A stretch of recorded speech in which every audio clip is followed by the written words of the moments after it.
यादव पर हमलावर है। महाकुंभ में अखिलेश की डुबकी पर भारतीय जनता पार्टी ने तंज कसा है। केशव प्रसाद मौर्य कह रहे हैं कि अखिलेश जी देर आए दुरुस्त आए। अखिलेश अब आस्था को चोट पहुंचाने से बचेंगे। महाकुंभ की विशेषता अनेकता में एकता है, यह कहना है केशव प्रसाद मौर्य का।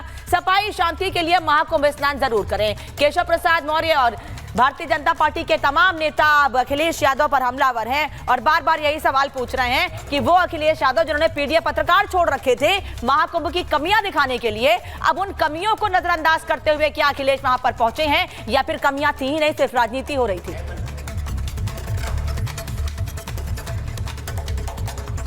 और वहीं दूसरी ओर बॉलीवुड अभिनेत्री रही ममता कुलकर्णी ग्लैमर की दुनिया को छोड़कर ममता नंदगिरी तो बन गई हैं, लेकिन कुछ साधु संत उनसे नाराज नजर आ रहे हैं। अब बागेश्वर धाम के पीठाधीश्वर पंडित धीरेन्द्र शास्त्री भी उन्हें महामंडलेश्वर की पदवी दिए जाने से नाराज हैं और सवाल पूछ रहे हैं कि आखिर भगवा चोला पहनना इतना आसान है क्या? जिसको देखो वो संत बनने की तैयारी कर रहा है, लेकिन संत बनने के लिए बड़ी तैयारी करनी पड़ती है, कड़ी साधना करनी पड़ती है। लेकिन ममता कुलकर्णी जो ग्लैमर की दुनिया से जुड़ी थी, अब वो संत बन गई हैं। उन्हें इतनी बड़ी उपाधि देना क्या सही है?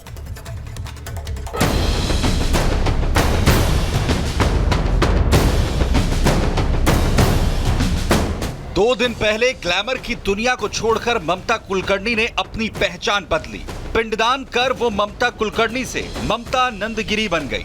ओम हरि ओम सत्यो जातं प्रपद्यामि सत्यो जाताय वै नमो नमः।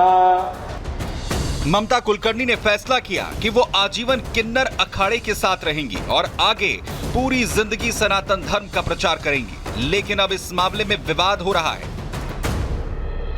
ये पूरा विवाद किस वजह से? ये बहुत बड़ा सवाल का विषय है जी। हमारे ही अभी इधर सामने काफी सारे लोग बैठे थे और उसी विषय पे बात कर रहे थे कि हमें ममता कुलकर्णी जैसे व्यक्ति को महामंडलेश्वर और समाज को ऐसा गुरु नहीं देना।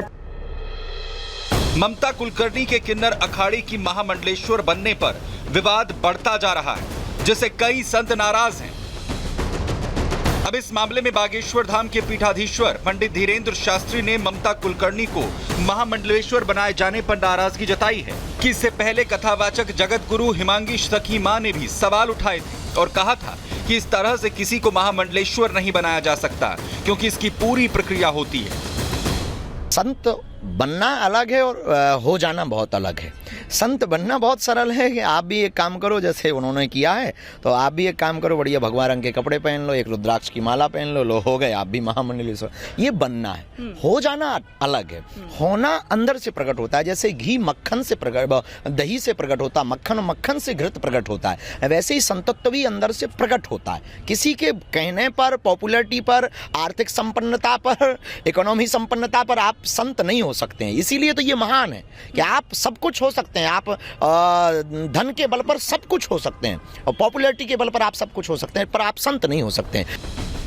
बागेश्वर बाबा कह रहे हैं कि भगवा कपड़े धारण करना अलग बात है, लेकिन संत बनना सबके बस की बात नहीं। किन्नर अखाड़े की महामंडलेश्वर बनने के बाद ममता कुलकर्णी ने क्या कुछ कहा था, वो भी सुनिए। मैंने 23 साल तप किया है और मुझे 4 गुरुओं ने मेरी 3 दिन तक परीक्षा ली। जो 3 जगत गुरु थे उन्होंने मेरी तपस्या का परीक्षण ले लिया और ऐसे ऐसे प्रश्न पूछे जो सिर्फ एक तपस्वी ही एक दूसरी तपस्वी को जान सकता है कि क्या उसकी तपस्या है, उसने ध्यान कितना किया है, उसने अंतर कैसे, वैराग्य किसको कहते हैं। तो ये सब की परीक्षण करने के बाद मुझे महामंडलेश्वर की पदवी प्राप्त हुई है। हालांकि ये विवाद इसलिए भी हो रहा है क्योंकि ग्लैमर की दुनिया को छोड़कर सन्यासी बनी ममता कुलकर्णी का विवादों से नाता रहा है। कहा जाता है कि उनकी डी कंपनी के साथ जान पहचान थी। एक विवाद ये भी है कि ममता कुलकर्णी ने ड्रग माफिया विकी गोस्वामी से शादी की। 90 की दशक की वो टॉप हीरोइन रही हैं और एक फिल्म के लिए टॉपलेस फोटोशूट भी करवा चुकी हैं। संत ऐतराज जता रहे हैं कि ऐसे ही किसी को महामंडलेश्वर नहीं बनाया जा सकता, क्योंकि इससे सनातन की छवि खराब होती है और यही बात अब बाबा बागेश्वर कह रहे हैं। Bureau report, Republic Bharat.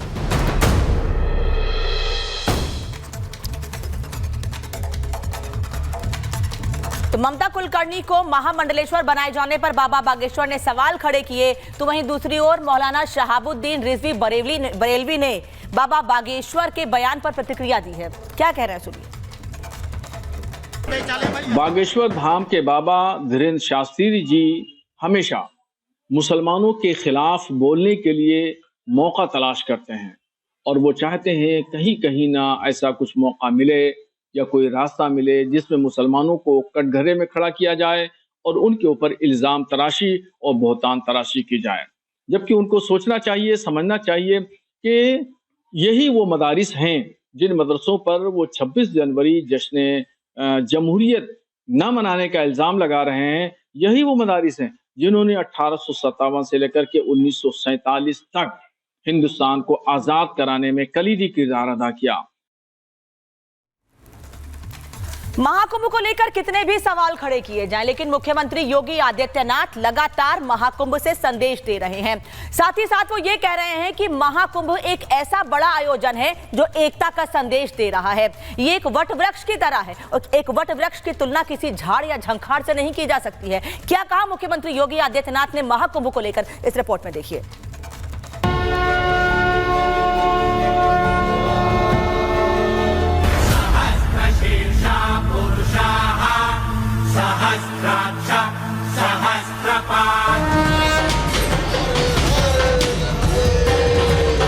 सनातन धर्म एक विराट वट वृक्ष है।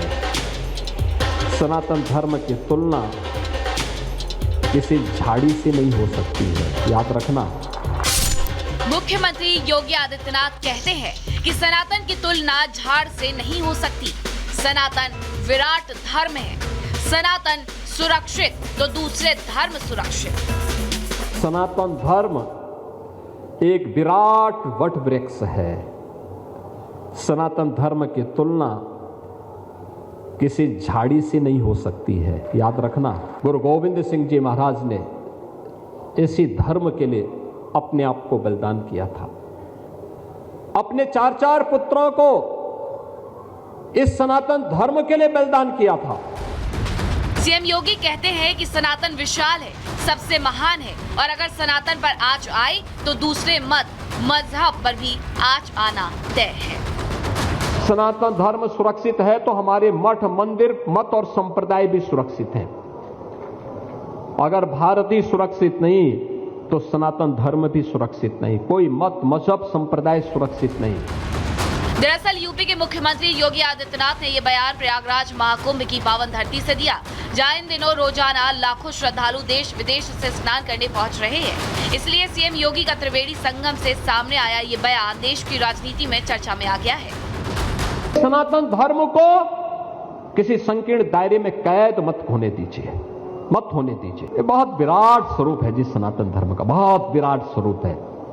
उस विराटता को बनाए रखे, उसी में की भव्यता है, उसी में दिव्यता है, उसी में आपका सम्मान भी है और भारत का स्वाभिमान भी है। विश्व हिंदू परिषद के मंच से सीएम योगी ने हिंदू सिख एकता का गुणगान किया और साथ ही साथ ये भी कह दिया कि एकता से ही हमारा महान भारत देश अखंड रहेगा। सीएम योगी का ये बयान अब चर्चा में है। कुंभ से योगी का ऐतिहासिक संदेश सुनकर कट्टरपंथी और सनातन विरोधी निश्चित रूप से चौंक गए होंगे। Bureau report, Republic Bharat.